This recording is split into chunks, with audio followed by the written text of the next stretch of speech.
No, ľudská ako 7-ročná mala v škole úraz, tak sme šli s ňou na chirurgiu, kde pri odbere krvného obrazu sa zistilo, že má vyšší počet tých bielých krviniek.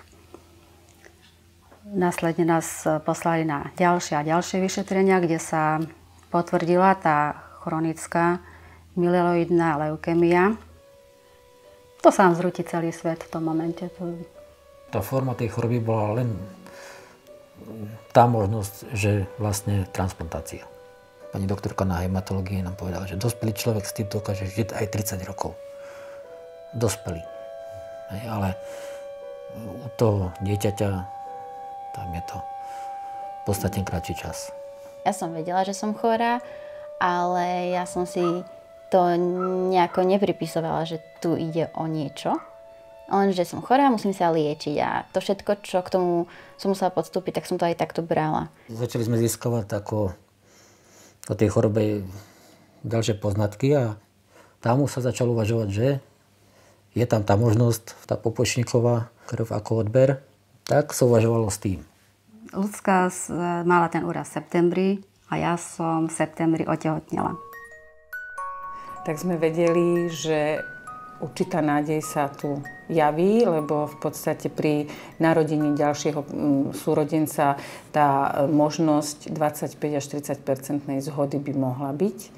A nechceli sme si nehať utiecť tú možnosť odobratia pupočníkovej krvi, ktorý je len v tom danom momente, keď sa dieťa narodí.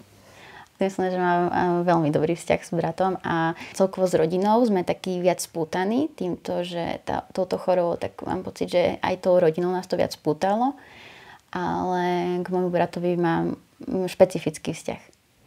Pupočník sa odobral a čakali sme, že či bude zhodný ten malý narodený braček s Luciou. Bol zhodný, ale na základe vypočítanej bunkovitosti sme vedeli, že pre ľudskú je to málo. Zase vznikla ďalšia alternatíva, že vlastne to množstvo sa zmrazí a počká sa, až vlastne Patrik dospeje do veku 1 roka. S tým, že môže tam v tom veku prebehnúť tiež odber kostnej drene, že by sa doplnil potrebný počet tých kmeňových buniek, potrebných pre transplantáciu.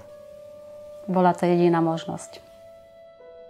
Našťastie Lucia mala ochorenie leukémiu chronickú, ktorá je v detskom veku veľmi zriedkavá a nie je takou urgentnou leukémiou na transplantáciu. Bola v chronickej fáze a mohli sme čakať, kým dorastie ten malý zhodný braček. Takže sme boli zase rok v tom očakávaní, vlastne, aby neprepukli nejaké komplikácie, aby Patrik bol zdravý. A keď dorastol do určitej hmotnosti, tak sme si mohli dovoliť odobrať jemu kostnú dreň, a samozrejme so súhlasom rodičov, a doplnila sa potom tá pupočníková krv kostnou dreňou.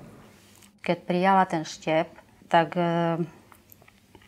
my museli čakať, či sa ujal ten štep, či nebude telo bojovať s tým, že či neodmietne tento štep. Vlastne Lucinka bola prvá, kde sme použili indikovaný pupočníkový štep od narodeného zdravého súrodenca a potom v podstate pri všetkých iných potenciálnych pacientov, ktorých sme my už mali v evidencii, že idú sa transplantovať, a ako náhle sme zistili, že matka bola gravidná, tak sme tento odber indikovali my a v podstate do dnešného dňa máme odtransplantovaných 5 detí od súrodeneckých darcov. Vždy to boli zhodní, hájala identickí súrodenci, aj ten pupočník bol dostatočný v prípade tých 4 ďalších.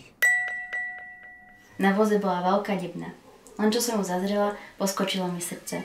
A v tom som si uvedomila, že každú chvíľu zapadne slnko a netvor, ktorý je uväznený v jej vnútri, môže sa prevteliť do ľubovoľnej podoby a svojim prenasledovateľom uniknúť.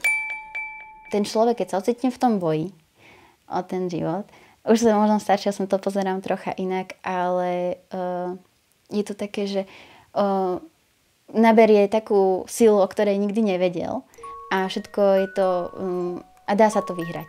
No ale človek si uvedomí, že veľa problémov, ktoré si myslí, že sú problémy, nie sú problémami. Že sú oveľa dôležitejšie veci ako nejaké malicherné veci. Myslím, že to zdravie a tá rodina, to je ten základ.